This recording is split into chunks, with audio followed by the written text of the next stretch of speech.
dan penonton sekalian, saya Hawa Suri yang akan menjadi host anda pada hari ini. Okay, bagi program Singgah Sekejap at iLead dengan topik apa khabar? Apa khabar pula? Apa kata sahabat? Dan erti kemerdekaan. So kita nak tahulah kata-kata belia kita tentang erti kemerdekaan. Dan program ini dibawakan dari Kelab Sahabat Kefetin Malaysia dengan kerjasama Institut Pembangunan dan Kecemerlangan Kepimpinan atau dikenali sebagai iLead. Kecemerlangan Belia dan Sukan Belia dan Sukan Malaysia. Siaran live ni boleh ditonton di laman FB Kelab Sahabat Kefetin iLead Malaysia dan juga fanpage Hasnul Fairuz HFHA dan YouTube. Sembang santai kali ini kami bawakan 2 orang panel yang cukup hebat dan berpengalaman untuk kongsikan semangat patriotik. Bulan ini merupakan bulan kemerdekaan dan kita akan bersiaran selama 1 jam sahaja. Ingat, jika ada soalan ataupun pandangan ataupun komen, boleh letakkan di ruang komen. Jadi, saya nak perkenalkan panel pertama. Panel pertama kita Prof. Dr. Siva Murugan Pandian. Beliau merupakan pensyarah sosiologi politik di Universiti Sains Malaysia USM. Beliau juga merupakan penganalisis politik yang sentiasa muncul di kaca TV, media perdana ataupun media sosial dan akhbar. Okay, kalau kita search kat Google pun bersepah muka Prof ni. Maklumlah famous kan. Apa khabar Prof? Baik, sihat. Dekat mana sekarang? Saya ada di USM. Terima kasih atas jemputan. Alright, dan panel kedua ialah Nur Syariza Abdullah, merupakan ahli Dewan Muda Johor dan ahli Parlimen Wanita Muda. Aktif dalam menggerakkan program belia dan anak muda di Johor. Ini orang kata geng-geng goreng pisang cicah sambal kicap. Orang Johor kan? Dan kalau nak tahu, saudari Syazira merupakan anak muda yang hebat dan berkongsi, yang mampu berkongsi isu-isu semasa. So apa khabar Syariza? Hello? Alhamdulillah, sihat. Terima kasih atas jemputan. Dengar ke? Boleh dengar ke? Boleh. Prof boleh dengar? Boleh ke? Dengar. So boleh ke saya panggil Syariza? Boleh saya panggil Syariza Ija? Boleh, sebab memang ramai panggil Ija. Lebih selesa sebab kita malam ni kan lebih santai macam tu. Boleh. Boleh dengar ke? Ke macam Boleh dengar. Sangkut. Okay. Kalau boleh. Okey, kalau semua okey, kita boleh teruskanlah sedikit tadi pengenalan Prof, panel-panel kita pada hari ini. Untuk hari ini kita tak mahu orang kata melengahkan masa lagi. Kita nakkan pandangan Prof terus dan Syariza mengenai kemerdekaan. Saya mulakan dengan Prof terlebih dahulu. Memandangkan Prof merupakan seorang pensyarah di USM, boleh tak Prof kongsikan erti kemerdekaan dari sudut pandang Prof? Adakah kemerdekaan ini hanyalah satu orang kata sambutan bermusim? Silakan Prof. Terima kasih Hawa dan juga kepada penganjur yang telah sudi untuk manjangkan jemputan kepada saya menjadi salah seorang panel pada malam ini. Dan saya rasakan bahawa bila kita bercakap tentang bulan Ogos, sudah pasti kita akan melihat kepada bulan kemerdekaan negara kita. Sudah 64 tahun. Sirah riwayat negara kita harus kita teliti, halusi dan fahami jika kita nak memahami pengertian ke atas kemerdekaan. Kemerdekaan itu tidak datang dengan sendirinya. Ada pelbagai pendekatan telah digunakan pakai, termasuklah usaha secara berunding dengan pelbagai pihak dan akhirnya kita mendapat kemerdekaan. Bagi generasi merdeka, sudah pasti pengalaman melalui zaman penjajahan, melalui penderitaan peri hidup di bawah penjajah telah memungkinkan bagaimana mereka melihat kemerdekaan ini mempunyai maksud dan makna yang begitu besar dalam kehidupan mereka. Berbanding dengan generasi pasca merdeka yang mungkin tidak melalui pengalaman tersebut, termasuk saya, kita melihat merdeka barangkali dari lensa yang berbeza. Pengertian yang dilalui oleh generasi merdeka, mereka tahu susah, senang untuk mendapatkan kemerdekaan yang diberi maksud ke atas soal kebebasan, soal hak, soal untuk mentadbir urus negara dengan sendiri tanpa bergantung kepada pihak penjajah ataupun pihak luar. Tetapi hari ini kita lihat generasi pasca merdeka barangkali melihat bahawa itu merupakan pengalaman yang telah dilalui oleh generasi merdeka. Apa gunanya kita mengamati pengalaman tersebut tetapi melihat kepada tuntutan dan keperluan pengertian kemerdekaan mengikut keadaan semasa, termasuklah apa gunanya kita menganggur jika kita masih lagi dikatakan merdeka? Apa gunanya kita masih kotor, tidak bersih negaranya? Apakah itu pengertian merdeka? Apakah merdeka sekadar kita mengangkat bendera? Tapi ada juga yang persoalkan kenapa perlu angkat bendera jika di belakang motor diheret bendera itu tanpa memberikan nilai kepada kedudukan bendera kita. Jadi ini merupakan persoalan yang ditimbulkan di dalam konteks hari ini yang melihat merdeka itu sebenarnya adalah perjalanan kehidupan kita yang disesuaikan dengan perubahan-perubahan yang berlaku. Jadi bila kita bercakap tentang merdeka, kompas sebenar merdeka itu harus dilihat kepada semangat patriotisme dan juga nasionalisme yang wujud dalam konteks diri kita. Apabila ada yang secara bermusim sahaja melihat merdeka, sudah pastilah mereka tidak dapat memahami kemerdekaan sepenuhnya. Jadi bila kita bercakap tentang merdeka, saya seringkali jadikan patriotisme sebagai rujukan ataupun nota kaki. Bagi saya, kita harus melihat bagaimana kita dapat pertahankan kedaulatan negara, kita pertahankan keluhuran negara, kita harus bangga menjadi warga negara ini. Kita juga harus bersedia untuk berkorban untuk negara ini. Dan akhirnya, kita juga harus bersedia untuk pertahankan maruah negara ini. Itulah pengertian kemerdekaan yang saya fahami, yang saya rasakan merentasi generasi, baik generasi merdeka ataupun pasca merdeka. Terima kasih, Hawa.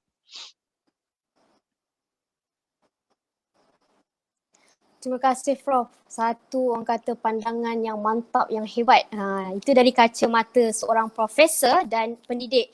Jadi bagaimana pula maksud kemerdekaan ini dari kacamata anak muda? Adakah ianya hanya sekadar bebas semata-mata ataupun kemerdekaan ini sekadar kita berjaya mempertahankan hak, hanya sekadar orang kata menanam tebu di tepi bibir? Silakan Ija.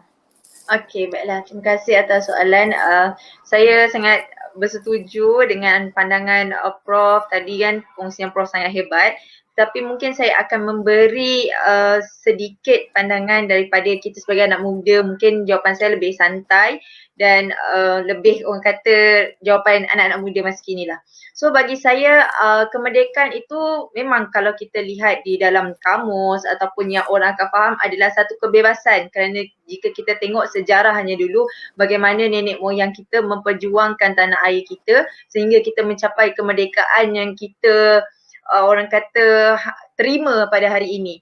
Tetapi bila kita tengok dari sudut yang lain, kemerdekaan ini boleh diberikan daripada sudut pandangan yang berbeza. Banyak sudut yang perlu kita lihat, tetapi pada dasarnya saya mempercaya kebebasan ataupun kemerdekaan itu adalah menjadikan diri kita sendiri kepada ataupun ke arah sesuatu yang lebih baik, ataupun kalau kita lihat, kita boleh bagikan beberapa kepada beberapa aspek, fizikal, mental, tetapi bagi saya kemerdekaan yang sebenar adalah kemerdekaan minda dan jiwa anak muda itu sendiri. Kerana apa? Apabila minda dan jiwa kita ni ke arah ataupun lebih kepada ke satu tahap yang lebih baik ataupun dah merdeka ataupun bebas, ianya kita tidaklah menjadi seorang yang orang kata kalau kita lihat perkara-perkara yang negatif, ianya lebih kepada perkara-perkara positif. Jadi pentingnya nilai ataupun kemerdekaan minda dan jiwa dalam diri anak muda itu sendiri. Dan juga apabila Hawa mengatakan mengenai hanya mempertahankan hak yang sedia ada, itu adalah satu kewajipan kerana sudah termaktub sebelum kita mencapai kemerdekaan, hak-hak yang telah kita janjikan itu harus kita pertahankan sehingga hari ini. So anak muda memang kena pegang perkara itu. Bukan hanya kepada orang kata meniti di bibir sahaja, tetapi nilai hak-hak yang kita pertahankan dari kemerdekaan yang dahulu tu berpuluh tahun tu kita kena pertahankan sehingga ke hari ini. Dan juga saya merasakan seperti yang saya katakan sebentar tadi, kemerdekaan itu lebih kepada minda dan jiwa anak muda itu sendiri, dan memandangkan bulan ini adalah bulan kemerdekaan, kita tidaklah boleh meletakkan nilai kemerdekaan itu pada tanggal 31 Ogos sahaja. Tetapi kita harus memahami nilai dan juga mendalami erti kemerdekaan itu dalam kehidupan seharian kita. Seperti yang kita lihat, masyarakat kita hari ini hidup dalam suasana berbilang kaum. Itu semua adalah satu kemerdekaan yang kita boleh lihat secara fizikalnya. Tetapi dari minda dan jiwa adalah terletak pada diri anak muda itu sendiri. Itu pandangan, sedikit pandangan daripada saya, Awal. Terima kasih. Terima kasih Syahriza. Itu apa yang dikongsikan oleh Prof dan wakil anak muda. Mungkin penonton juga boleh kongsikan erti kemerdekaan dari sudut pandang masing-masing. Okay, bila kita dah faham apa itu erti kemerdekaan seperti yang Prof dan Syahriza kongsikan, kita perlu terapkan semangat patriotik dalam diri kita. Jadi soalan untuk Prof, bagaimana untuk kita terapkan semangat kemerdekaan seperti yang kita lihat di Sukan Olimpik baru-baru ni, rakyat menyokong atlet yang cemerlang ataupun berjaya memenangi pingat. Tapi bila kalah dikritik, malah dihina. Jadi bagaimana untuk kekalkan perasaan untuk kekal semangat kemerdekaan? Silakan Prof. Itulah bagi saya, kita tidak boleh ada kesedaran palsu. Kita perlu ada keikhlasan, kejujuran. Kita harus menerima hakikat bahawa dalam konteks negara kita, penyatu paduan itu penting dalam apa saja keadaan. Apakah kerana perubahan teknologi dengan perubahan alam baru di alam maya menyebabkan ramai yang sudah mula melihat pengertian kemerdekaan, pengertian sebagai hak ke atas warga negara yang mereka pegang itu adalah sesuatu hak mutlak mereka. Bagi saya, sepatutnya kita perlu ada sifat bela negara dalam apa keadaan sekalipun. Kita tidak boleh berkompromi tentang kedaulatan negara, kita tidak boleh berkompromi tentang kedudukan dalam negara, kita juga tidak boleh berkompromi dalam soal hak yang kita pegang di bawah perlembagaan dan rukun negara. Jadi mereka yang mengejek, mereka yang menyindir, mereka yang seringkali melihat dari sudut yang berbeza apabila melalui kekalahan dalam sukan misalnya, mereka ini perlu dididik. Saya rasa mereka ini kurang kasih sayang ke atas diri mereka sehingga itu dilontar kepada atlet kita. Tidak ada sesiapa yang mahu masuk ke gelanggang untuk kalah. Itu kata Lee Chong Wei. Dan kita harus menerima hakikat. Mana-mana pemain yang masuk gelanggang, mereka berjuang atas nama lencana di dada. Mereka juga berjuang atas nama negara. Mereka pergi untuk pertahankan maruah negara. Jadi sebagai penyokong, sekurang-kurangnya kita harus berpegang kepada psikik warga negara. Kita harus berpegang kepada psikik sebagai rakyat Malaysia. Siapa lagi yang akan menyokong kalau bukan kita? Bagi saya, didikan secara berterusan harus dilakukan. Ia tidak boleh bersifat bermusim dalam konteks hari ini. Ia harus dilakukan secara berpanjangan. Bukan sahaja bulan 8, kita bercakap tentang merdeka, kita bercakap tentang kedaulatan negara. Barangkali perlu ada khusus di sekolah, di universiti untuk bercakap tentang perlembagaan, tentang rukun negara, tentang kedudukan sebagai seorang warga negara Malaysia.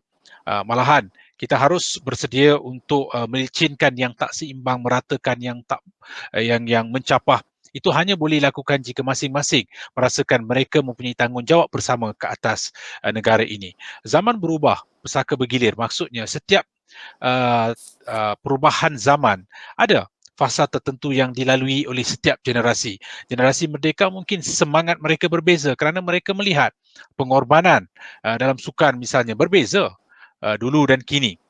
Dan hari ini mungkin fasa yang lain harus dilihat untuk membolehkan kita mengamati bagaimanakah kita mampu melakukan pengukuhan ke atas struktur negara kita. Kita harus boleh mendalami soal pembentukan nilai insaniah. Kita mahu melahirkan masyarakat kelas 1 di sebuah negara kelas pertama. Maksudnya masyarakat kelas 1 itu mereka yang ada ilmu, kemahiran, kebolehan, tetapi diselaputi dengan nilai karakter yang mulia, termasuk semangat cintakan negara, termasuk sifat patriotisme. Di sebuah negara kelas pertama ini saya rujuk kepada negara yang ada infrastruktur, prasarana, kemudahan yang diklasifikasikan seiring dengan apa yang ada di negara maju. Bermakna penghuni negara ini mestilah mentalitinya kelas 1. Apa gunanya ada ilmu, apa gunanya ada kemahiran, apa gunanya ada kebolehan. Tetapi jati diri kita begitu lemah, terhakis apabila kita banding-bandingkan negara lain, kita melihat yang lain lebih baik daripada kita. Ingat, kita boleh keluar daripada Malaysia tapi kita tidak mungkin dapat keluarkan Malaysia daripada diri kita kerana kita adalah Malaysia, Malaysia adalah kita. Terima kasih. Terima kasih Prof. Satu perkongsian yang mantap. Bagi Syariza pula, sebagai seorang anak muda, macam mana nak jadi role model untuk belia lain kekalkan semangat kemerdekaan ni? Okay, baiklah. Bercakap mengenai role model, kita percaya setiap individu itu ada merupakan role model kepada mereka yang berada di sekitar itu sendiri. Maksudnya setiap individu mungkin cara dia berbeza, tetapi dari pada saya, mungkin saya ambil daripada konteks kita dalam menyambut sambutan kemerdekaan 31 Ogos ni. Kalau kita lihat pada hari dulu, kita kena terima hakikat anak muda hari ini apabila bercakap mengenai hari kemerdekaan, mereka agak kurang bersemangat berbanding zaman dulu. Kita kena akui benda tu. Tetapi apa yang saya nak tekankan adalah untuk menjadi seorang role model ataupun dalam kalangan belia ataupun aktivis, saya merasakan pada hari kalau kita tengok 31 Ogos tu dah kurang dah orang gantung bendera. Kalau hari yang orang kata sehari tu pun kurang benda-benda macam tu, maksudnya semangatnya tu kurang. Kalau dulu, kalau jalan dekat jalan raya tu orang kata nampak bendera berkibar dekat kereta masing-masing. Tapi kita kena terima hakikat perkara-perkara seperti itu dah kurang. Ditambah lagi dengan pandemik COVID-19 ni lagilah tak ada kereta langsung. Bukan bendera je tak ada, kereta pun tak ada dah dekat jalan raya kan. Tapi apa yang saya boleh katakan adalah dalam konteks menyambut hari kemerdekaan 31 Ogos ni, mungkin sebagai seorang role model, saya boleh katakan saya menyeru anak-anak muda di luar sana untuk mengibarkan jalur gemilang, menyanyikan lagu negaraku. Itu adalah perkara-perkara basic yang kita laksanakan sebagai tanda. Bukannya orang kata, oh bila 31 je kita kata tak. Nilai tu orang kata nak menghargai jasa-jasa pejuang kita dulu. Dengan sehari tu kita nyanyikan lagu negaraku, mengibarkan jalur gemilang dan sebagainya. Tetapi dalam konteks kehidupan seharian, saya sebagai salah seorang Sultan volunteer di Johor, kita boleh menjadi role model dalam orang kata dalam konteks kemerdekaan ataupun bersatu padu rakyat kita ni adalah apabila kita dalam kehidupan seharian, sebenarnya kita boleh kena akui sampai ke hari ini kita hidup dalam keadaan aman damai. Walaupun bila kita masuk ke dasar mungkin perpaduan tu agak goyah berbanding dulu dengan isu politiknya, dengan pelbagai perkara-perkara berlaku di antara kaum. Tetapi dalam kehidupan seharian mungkin kita apabila kita membantu, kita kena akui anak-anak muda hari ini sebenarnya menjalani kehidupan dalam erti kemerdekaan yang sebenar. Kita saling membantu, tak kira Cina, India, Melayu, kalau susah kita bantu. Seorang kebar bendera untuk minta pertolongan, semua tolong. So sebagai seorang orang kata antara anak muda yang bersuara kan, saya merasakan adalah sifat kesepaduan, membantu dalam kehidupan seharian rakyat Malaysia. Itu adalah salah satu contoh untuk saya menjadi role model ataupun orang-orang lain. Simple things yang kita buat dalam menjadikan kita ni rakyat Malaysia yang lebih harmoni, bersatu padu, dan orang kata erti kemerdekaan sebenar tu adalah dalam kehidupan seharian kita lah. Kita membantu tanpa mengira bangsa, bahasa dan sebagainya. Mungkin itu sedikit perkongsian daripada saya. Terima kasih Hawa. Terima kasih. Thank you so much Ija. Okay, banyak cara sebenarnya untuk kita terapkan semangat patriotik dalam diri. Antaranya seperti apa yang Prof dan Syariza kongsikan tadi. Jadi nak tanya pada Prof, ada tak perbezaan semangat patriotik antara dulu dengan sekarang? Mungkin dulu orang kata penerapan semangat tersebut berbeza dengan sekarang yang semakin canggih dengan teknologi. Silakan Prof. Tak, saya rasakan sudah pasti ada perbezaan dan persamaan. Cuma penyaluran secara fizikal itu tidak begitu jelas dalam kalangan generasi muda. Tapi itu tidak bermakna mereka tidak mengamati nilai kemerdekaan. Ia diraihkan dengan cara yang berbeza. Kita tidak boleh menyatakan bahawa generasi muda ini tidak sama sekali menghormati kemerdekaan, tidak tahu pengertian ke atas kemerdekaan, tidak.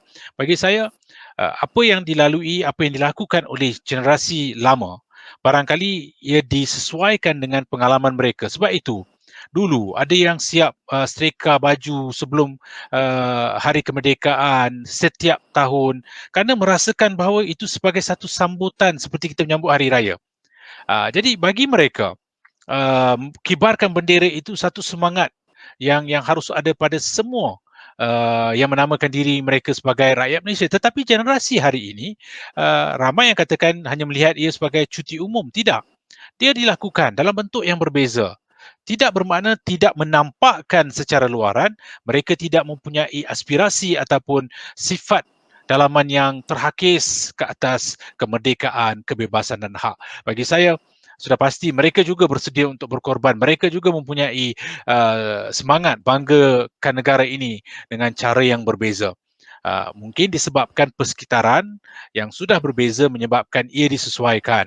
Mungkin generasi baru hari ini mungkin menggunakan alam maya, media sosial dan pelbagai untuk menaikkan bendera sebagai paparan di dalam konteks apa saja yang cuba mereka sampaikan. Dulu tidak ada. Jadi kita harus melihat bahawa merdeka ini hanya mempunyai satu pendefinisian, iaitu soal kebebasan, soal hak, soal kedaulatan negara kita. Dan kita harus mengangkat, kalau boleh, bagaimana kita mampu untuk mengangkat soal nilai kenegaraan. Saya rasa itu penting. Kemerdekaan bukan hanya soal bendera, ia juga sejauh mana kita melihat diri kita ini seorang yang mempunyai jati diri yang ampuh, kuat, jati diri yang menampakkan sifat luaran yang bersedia untuk mempertahankan negara kita, bukan sekadar di dalam sukan, ada juga yang sampaikannya dalam bentuk hiburan, ada yang cuba sampaikannya dalam bentuk pemakanan, ada yang cuba sampaikan dalam pelbagai cara yang dirasakan serasi dengan mereka. Jadi dalam konteks ini juga, kita harus melihat teknologi juga tidak boleh disalahkan. Kenapa tidak teknologi itu diguna pakai memberikan nilai tambah kepada soal kemerdekaan. Kita juga harus melihat apakah kita sudah bersedia untuk memastikan apa saja pembaruan, perubahan, pemodenan dan juga proses industrialisasi yang sedang berlaku dalam negara sama sekali tidak akan berkompromi dengan soal kemerdekaan kita. Bermakna literasi tentang kemerdekaan, pengetahuan, ilmu perlu terus dipertingkatkan dalam semua generasi, termasuk mereka yang menghuni di Semenanjung, Sabah dan Sarawak. Kita bercakap tentang 31 Ogos, tapi ada yang bercakap 16 September lebih penting Hari Malaysia. Itu juga menjadi satu polemik ataupun dilema dalam kalangan masyarakat Malaysia.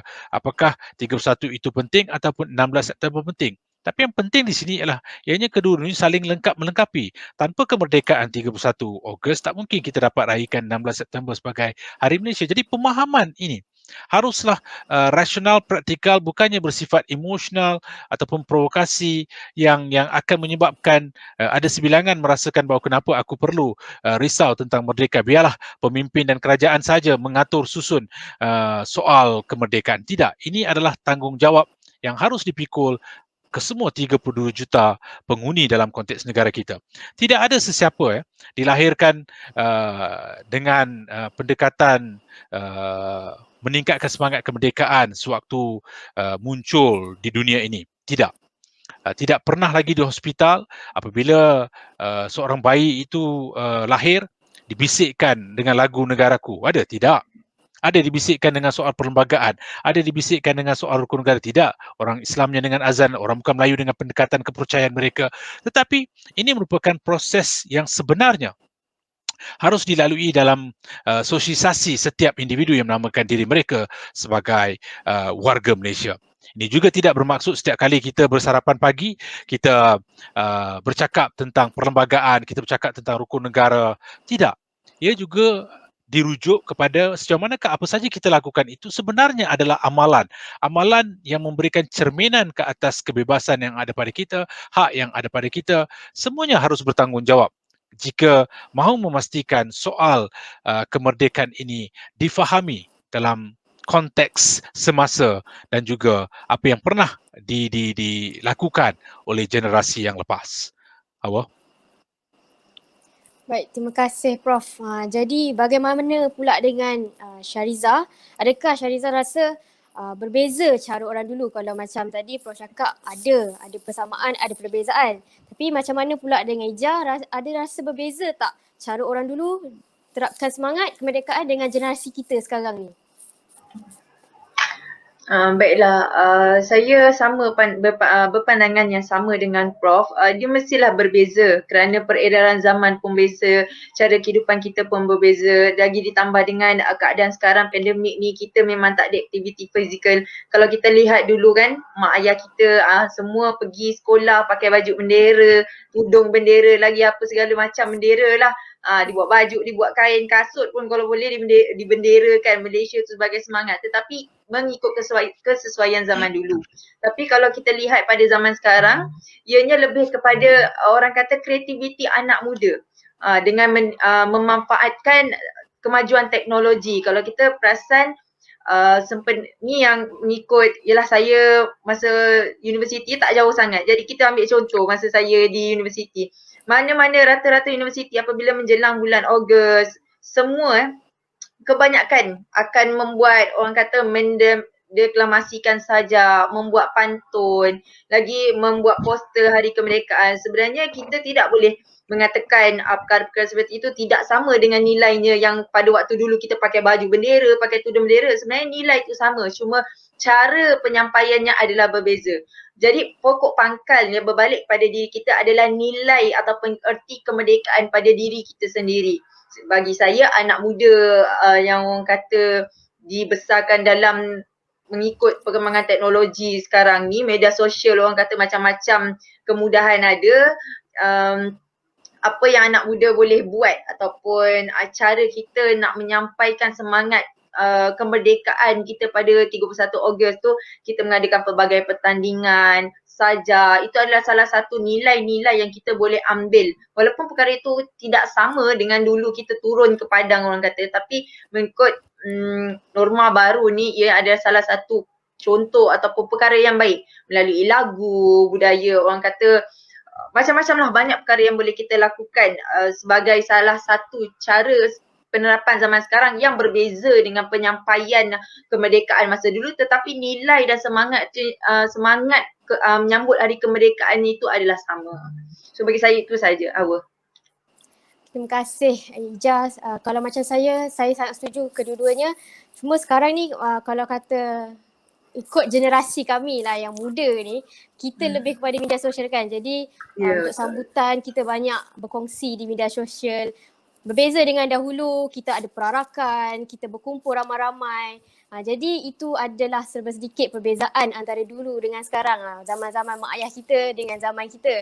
Untuk round seterusnya, mungkin kita boleh masuk kepada soalan daripada penonton kalau ada. Ini daripada Muhammad Izaiman Nabihan. Nama saya Izaiman Nabihan, pelajar daripada Universiti Sains Malaysia. Ini anak murid Prof kita. Saya nak minta pendapat, kita sering tahu sejarah mencatatkan perjuangan insan-insan demi mencapai kemerdekaan negara. Dan ada setengah sejarah tidak dicatat atau erti kata lain di buku. Ia merujuk kepada perjuangan ideologi nasionalisme atau perjuangan haluan kiri. Adakah relevan kita mencatatkan perjuangan mereka? Perkara ini saya rasa bukan pertama kali, akan tetapi pernah dibawa dalam parlimen oleh Yang Amat Berhormat Dr. Mazli dan Allah, saya tak dapat baca bawah tu.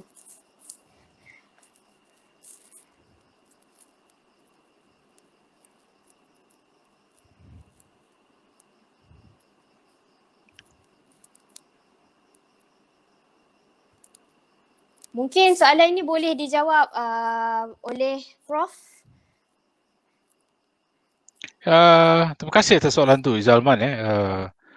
Bagi saya melihat begini bila kita melihat buku sejarah hari ini, dia ada tema-tema besar yang dijadikan sebagai tema, baik untuk tahun 1 sampailah tahun dari tahun 3 ke tahun 6, kemudian tingkatan 1 sampailah ke tahun ke tingkatan 5. Dan saya setuju kalau perjuangan insan berhaluan kiri ini dimasukkan supaya ia mengimbangi apa saja yang pernah diberikan tafsiran di dalam konteks buku teks kita.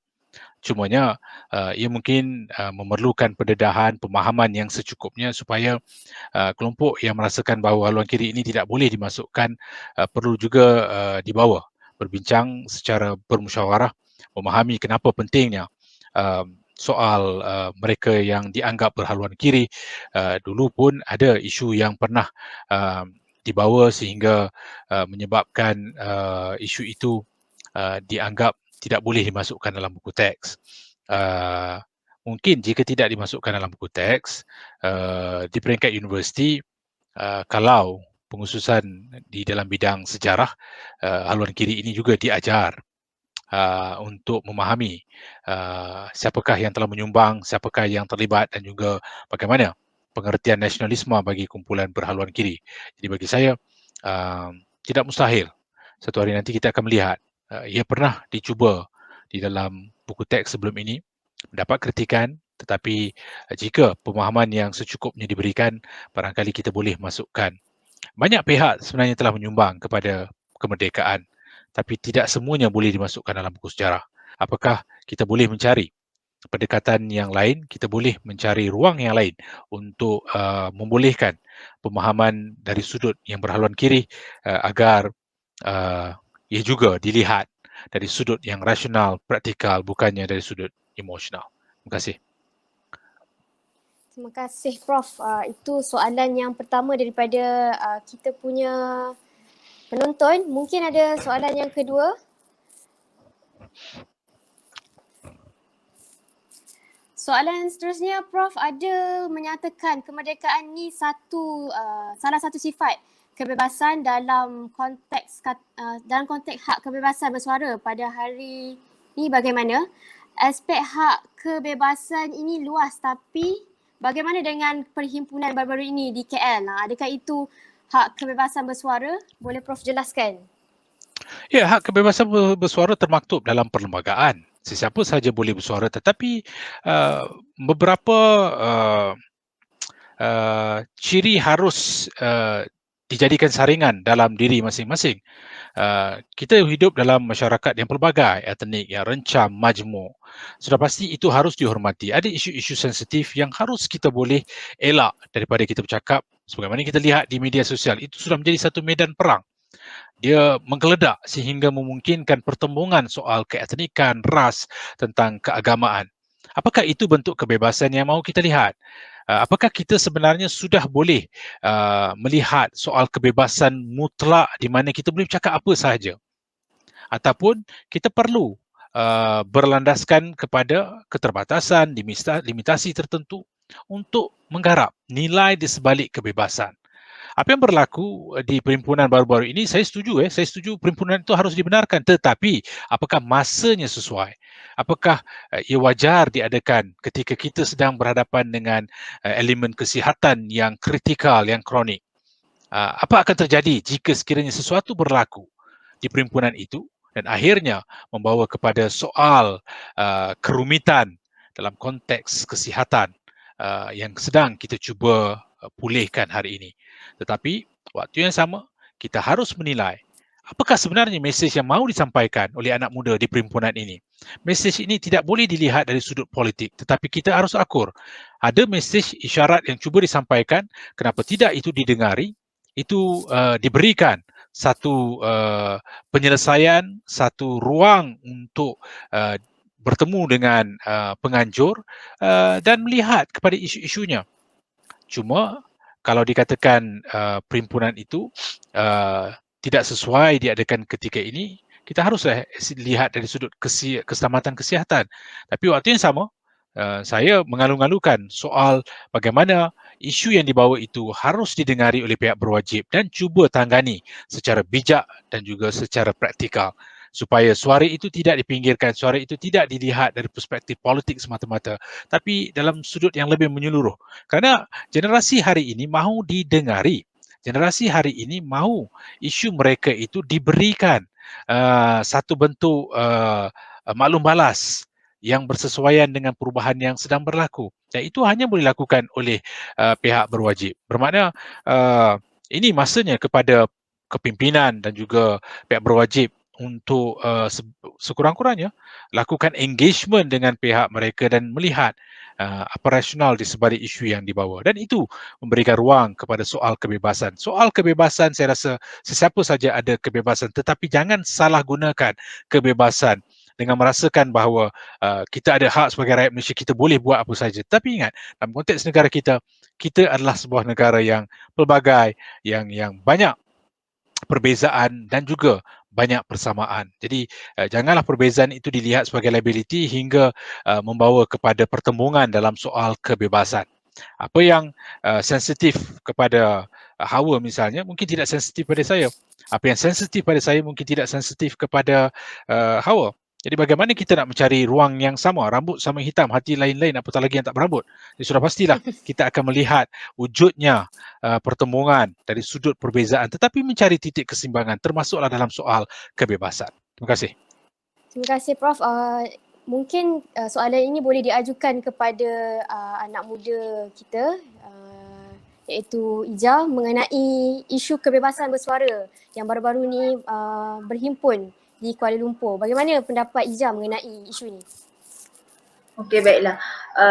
Saya bersetuju dengan apa yang Prof katakan. Kita sangat mengalu-alukan anak-anak muda yang orang kata ke depan kan, apabila melihat negara kita dalam sesuatu masalah ataupun menginginkan Malaysia yang lebih baik pada masa akan datang. Kita sangat mengalu-alukan anak-anak muda yang punyai semangat seperti ini. Tetapi berbalik kepada konteks kesihatan ataupun pandemik yang berlaku di negara ini, dan kita melihat angka jangkitan COVID yang semakin meningkat, adakah perkara itu sesuai dilakukan pada masa kini? Ini pendapat peribadi saya sangatlah tidak bersetuju perhimpunan itu dilakukan pada masa ini. Bukan tidak bersetuju perhimpunan tersebut dilakukan, tetapi pada hari ini saya tidak bersetuju kerana memandangkan orang kata kita punya kesihatan semakin lemah kerana COVID tu semakin meningkat.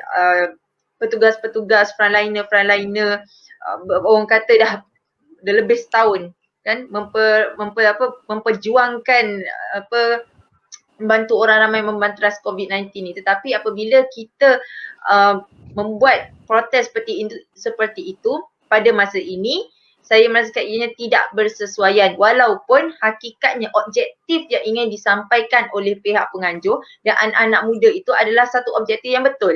Mewakili majoriti rakyat yang kita tidak keluar, seperti saya tidak turun ke padang, tetapi kita merasakan ada perkara yang tidak sepatutnya kerajaan lakukan ataupun kepincangan-kepincangan yang berlaku yang menyebabkan permasalahan yang timbul di Malaysia ini. Anak-anak muda ini menginginkan Malaysia yang lebih baik. Itu adalah satu perkara yang baik. Tetapi berbalik kepada nyawa, bila kita bercakap soal kesihatan, dalam maqasid syariah pun menyatakan menjaga nyawa itu adalah perkara yang penting. Jadi kita perlu melihat isu yang lebih besar di mana kita ni berlawan bukan dengan kerajaan yang orang katakan macam termasuk politik sikit lah, sebab politik dan juga orang kata sejarah ni dia bergerak seiring kemerdekaan sebagainya.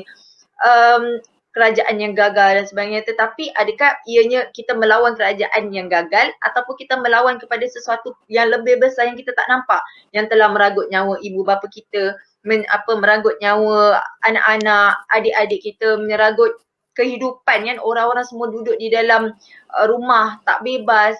Jadi perkara-perkara itu yang kita perlu lihat sebelum kita memperjuangkan hak. Okey, aku bebas bersuara, saya bebas untuk bersuara, mengkritik dan sebagainya, tetapi adakah ia sesuai dalam konteks masa kini? Jadi pada pandangan saya tidak bersetuju sekiranya anak muda membuat perhimpunan seperti yang berlaku pada hari semalam ni, tetapi konteks dan penyampaian yang baik itu mungkin boleh diambil oleh pihak-pihak atasan ataupun pihak kerajaan untuk menjadikan Malaysia ke arah negara yang lebih baik, ataupun kita dapat mungkin mereka mendatangkan beberapa isu ataupun topik ataupun orang kata usul untuk kerajaan mewujudkan satu perkara yang baru untuk menangani COVID yang semakin meningkat di negara ini. Itu sahaja daripada saya. Baik, terima kasih Hija. Dah tiada lagi soalan penonton rasanya. Saya dimaklumkan tiada lagi soalan penonton. Kita terus dengan soalan daripada saya. Okey. Apa pandangan ataupun cadangan Prof untuk kita menaikkan semangat cintakan negara? Silakan Prof. Kita ada beberapa ejen yang boleh bertanggungjawab. Sudah pasti harus bermula dari keluarga. Keluarga tidak boleh menanam perasaan benci pada negara ini. Keluarga tidak boleh menanam perasaan prejudis kepada negara ini. Keluarga tidak boleh sama sekali menjejaskan reputasi dan kredibiliti negara ini. Kerana kita hanya ada satu negara dan negara ini adalah Malaysia. Jadi keluarga harus menanam, mendidik, memupuk, menyemai dan juga menyemarakkan perasaan cintakan negara. Kedua, di sekolah. Saya rasa sekolah memainkan peranan yang besar. Guru-guru, pentadbir, di dalam konteks kurikulum, di dalam konteks aktiviti mereka secara berterusan, bukan sekadar bulan 8 menunjukkan pantomin Hari Kemerdekaan itu tidak memadai. Kita juga tidak boleh gembira sekadar adanya sajak ataupun pantun ataupun pembacaan puisi serta lakonan tentang kemerdekaan. Kemerdekaan harus disampaikan secara kreatif sebagaimana yang dikatakan oleh Ija tadi. Ini masanya untuk gunakan kebolehan kita, kemampuan kita untuk mendekati kumpulan baru yang mungkin tidak memahami erti kemerdekaan di zaman kemerdekaan. Begitu juga di universiti. Universiti juga harus mainkan peranan, baik pensyarahnya, baik rakan-rakan kita, pelajar dalam kursusnya, bagaimana mampu untuk menambah ataupun memberikan nilai tambah kepada kedudukan tersebut. Yang ketiga, saya rasakan media. Media kadang-kadang terpesong pemahaman ke atas kemerdekaan, tentang kedaulatan negara, peri pentingnya tata cara kedudukan sebuah negara. Media harus memainkan peranan dengan lebih kondusif, konstruktif untuk membolehkan kesemua lapisan masyarakat memahami apa itu merdeka. Di samping itu, agensi-agensi kerajaan juga harus memainkan peranan bagaimana untuk menyemarakkan perasaan untuk cintakan tanah air, bangga menjadi warga negara ini, dan sudah pastilah agensi-agensi ini harus menggunakan pelbagai cara mendekati pelbagai kumpulan sasar, mendekati kumpulan masyarakat di bandar, separa bandar, luar bandar, yang berbeza dari sudut etniknya, dari segi ritualnya, kepercayaannya, penggunaan bahasanya. Jadi saya percaya agensi berwajib harus boleh mainkan peranan ini. Yang kelima, saya rasakan rakan sebaya merupakan antara ejen yang paling banyak memainkan peranan untuk mempengaruhi kumpulan generasi belia hari ini. Jadi rakan sebaya ini juga boleh memainkan peranan yang cukup besar. Tapi akhirnya tidak ada guna kita lihat kepada keluarga, kepada media, kepada agensi berwajib, kepada sekolah ataupun institusi, kepada rakan sebaya, tetapi diri sendiri tidak mengambil inisiatif untuk memahami maksud di sebalik kemerdekaan. Dan yang terakhir, sudah pastilah kita memerlukan pemimpin yang boleh dijadikan contoh idola kepada yang lain. Jadi pemimpin ini harus memainkan peranan bahawa walaupun ada perbezaan dari sudut ideologi politik, ritual, kepercayaan, agama, etnik, gender sekalipun, tetapi dalam soal kenegaraan, kita tidak boleh berkompromi. Jadi saya rasakan ini antara ejen-ejen yang boleh memainkan peranan untuk memarakkan perasaan bangga dan juga cintakan tanah air. Terima kasih awak. Thank you Prof. Itu apa yang Prof kata beri pandangan mengenai isu ni. Bagaimana pula wakil anak muda kata untuk sama-sama kita naikkan semangat patriotik ni, adakah kita boleh kata manfaatkan media sosial sepenuhnya tanpa aktiviti fizikal? Untuk Ija soalan. Silakan. Okey, baiklah. Mungkin pada masa ini saya merasakan dalam pandemik COVID-19 ini tidak perlu mengadakan sebarang aktiviti secara fizikal, melainkan perarakan yang memang orang kata dah semua yang terlibat tu dah buat test negatif dan sebagainya. Tetapi berbalik kepada soalan Hawa tadi, media sosial ni kita kena faham. Dia lebih kepada viral. Ianya lebih kepada bersifat sementara.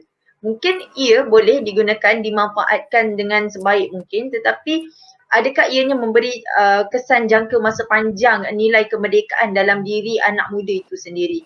Jadi berbalik kepada apa yang Prof katakan, saya merasakan institusi kekeluargaan, ini yang saya suka ya dekat Malaysia, sebenarnya institusi kekeluargaan kita masih orang kata kukuh. Kalau kita lihat kita antara jiran kan, kita dengan saudara mara masih tolong membantu mengambil berat antara satu sama lain.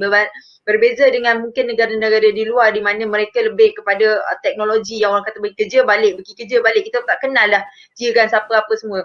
Tetapi budaya masyarakat Malaysia yang saya percaya kita masih ada sifat bantu-membantu, mengambil berat di antara satu sama lain. Dari situlah terpupuk ataupun memupuk nilai-nilai yang orang kata kemerdekaan, macam saya katakan sebentar tadi.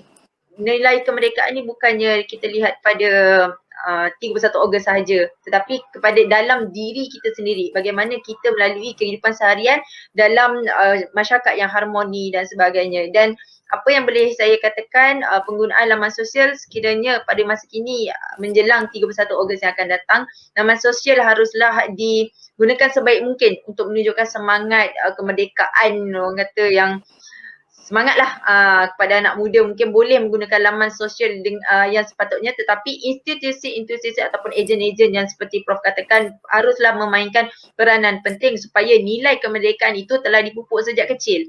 Orang kata melentur bulu biarlah dia rebungnya. Jadi dari sejak kecil kita dah menanamkan sifat kemerdekaan tu. Jadi sampai ke besar tu orang kata kadang sambutan tu mengalir dalam darah macam tu. Dari kecil kita dah tahu dah semangat kemerdekaan macam mana, hidup harmoni macam mana, dan itu sedikit daripada saya. Terima kasih. Terima kasih Syariza dan juga Prof atas orang kata pandangan dan apa yang boleh dikongsikan kepada anak muda. Untuk Temu Bang kali ni kita dapat dua sudut pandangan. Macam saya dapat dua sudut pandangan yang berbeza, iaitu daripada Prof Dr. Siva Murugan, iaitu daripada USM mengenai orang kata isu kemerdekaan ni, dan Prof juga merupakan orang kata wakil veteran lah dalam dalam kita punya Temu Bual ni. Dan dari orang kata sudut pandang yang kedua, sudut pandang anak muda kita, Syariza, untuk kongsikan pengalaman, pandangan dan semangat mereka mengenai kemerdekaan. Mungkin ada last word daripada panel-panel kita, nasihat ataupun suntikan semangat kepada belia di luar sana. Silakan Prof. Bagi saya, 3 nilai besar yang harus diangkat adalah faham, hormat, timba. Kita harus faham, kita harus hormat, kita harus boleh terima perbezaan yang wujud, dan jangan perbezaan itu jadikan sebagai satu liability dalam membina negara bangsa ini. Negara ini harus disuburkan dengan pelbagai kerangka besar yang memungkinkan kita bergerak ke hadapan. Kita tidak boleh undur ke belakang. Walaupun kita bergaul, barangkali kita tidak bergabung. Walaupun kita hidup berdamping, barangkali kita hidup berasingan. Tetapi itu tidak boleh menjadi alasan untuk tidak mengukuhkan jati diri kita. Saya percaya setiap individu yang menamakan dirinya sebagai warga negara ini mempunyai keistimewaan, mempunyai kekuatan yang boleh menyumbang kepada pembinaan negara kita. Janganlah disebabkan adanya sedikit kelemahan, disebabkan adanya perkara-perkara yang tidak dapat kita lakukan, itu mengganggu proses sumbangan kita kepada negara ini. Tidak ada negara yang lebih baik daripada negara kita, dan sudah pastilah kita harus menjunjung ketinggian rukun negara dan perlembagaan sebagai lambang kedaulatan negara ini. Terima kasih. Terima kasih Prof. Menjunjung perlembagaan. So bagaimana pula dengan Syariza? Boleh tak bagi sikit nasihat dan semangat untuk penonton kita? Silakan. Baiklah, mungkin sedikit saya macam Prof kita memang orang kata dah orang lama ya, dah pakar dalam bidang sejarah ni. Tapi bagi saya perkara paling simple adalah kepada anak-anak muda di luar sana, jangan membangkitkan isu perkauman. Jangan membangkitkan isu-isu yang boleh menggugat keharmonian kita sebagai rakyat Malaysia. Malaysia itu dibentuk berdasarkan atas kerjasama antara kaum. Kita kena saling menerima, orang kata bekerjasama, bertolak ansur dalam kehidupan seharian kerana walaupun kita berbeza bangsa tapi inilah negara kita, negara Malaysia. Pergi mana pun kitalah Malaysia seperti yang Prof katakan.